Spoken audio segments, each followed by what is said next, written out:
Maliya Hatina જસાપરા પ્લોટમાંથી phone આવ્યો, સાગરભાઈનો phone આવ્યો કે વિશાલ અહીંયા એક વાસળો બીમાર છે અને એમનેમ રાતનો સૂતો છે, હલતો ચલતો નથી, એટલે ડૉક્ટરને બોલાવ્યા છે અને ત્યાં સારવાર કરાવવા જઈએ છીએ. અત્યારે હું નીકળી ગયો છું અહીંથી શાક માર્કેટેથી.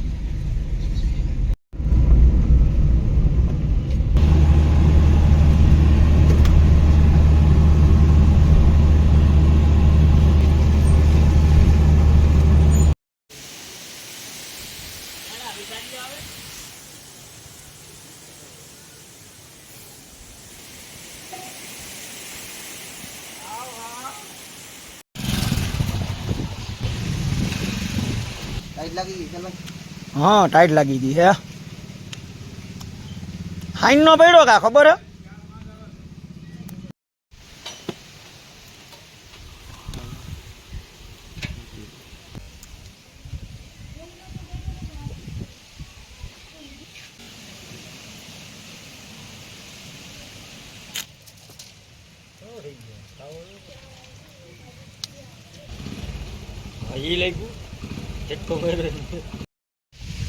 અટાણે આ વાસળાને પ્રાથમિક સારવાર આપેલી છે.